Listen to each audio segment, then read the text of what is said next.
And this is Wisdom of Solomon 7:1.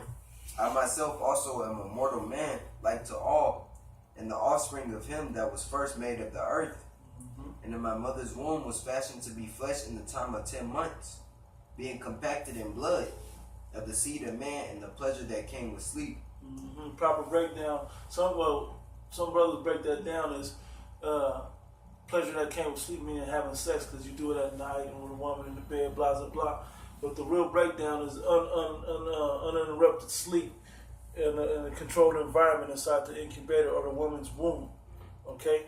That's what that's really about. Apostle Tawada for that breakdown on that. Go ahead.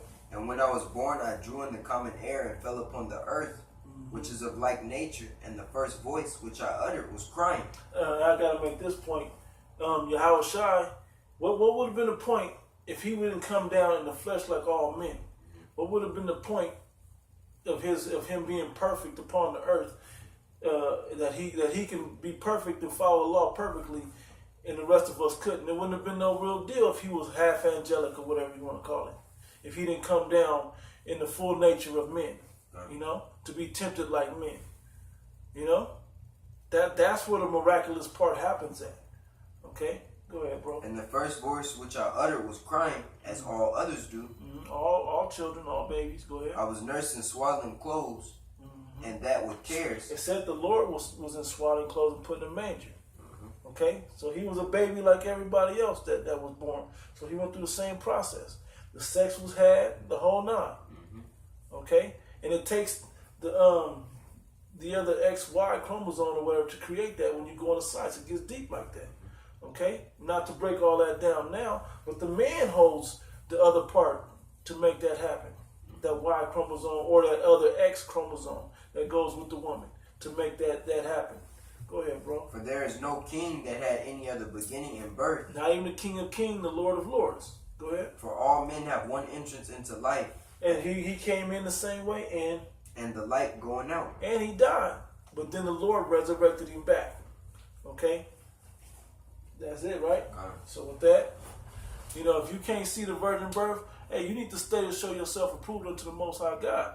The virgin birth, because the word we went into virgin wasn't about not having sex before, like in the new speak it has now. It held a different understanding in that time back then. That time back then, when this was written, it meant a young woman of marriageable age, which we went into that. Okay? So you got to study to show yourself approved. A damsel was another word. Okay? You got to understand these things, and you can't just take what them pulpit pastors is lying to you about, what them pedophile Catholic priests is lying to you about, people that want to get different types of control over you. Spiritual control over you, money, political control. These people, they use this word, when Esau got it especially, they, like you go to the Borgias and all of that, the Showtime movie showed it, they were controlling the world with the Bible, with the position of a pope, with religion. Exactly right. Okay? You can't take their word for it. You got to study to show yourself approved unto the Most High God. A workman that needed not be ashamed. Okay? It takes that. When you get a thorough breakdown like we just went through, and brothers break it down like that, it's easy to see. Or you just don't want to see it. So anyway, with that, Lord willing, those that want to see it are edified. We're going to give all praise and glory unto Yahweh, Ba'ashem Yahushai, Ba'ashem Arakakadash. Double honor to the elder apostles at Great Millstone who rule well, and greetings, salutations, and blessings unto the elect. Those that have been opened their eyes to see the word from the Most High God and can receive it and push it out to earn their salvation. Shalom unto you.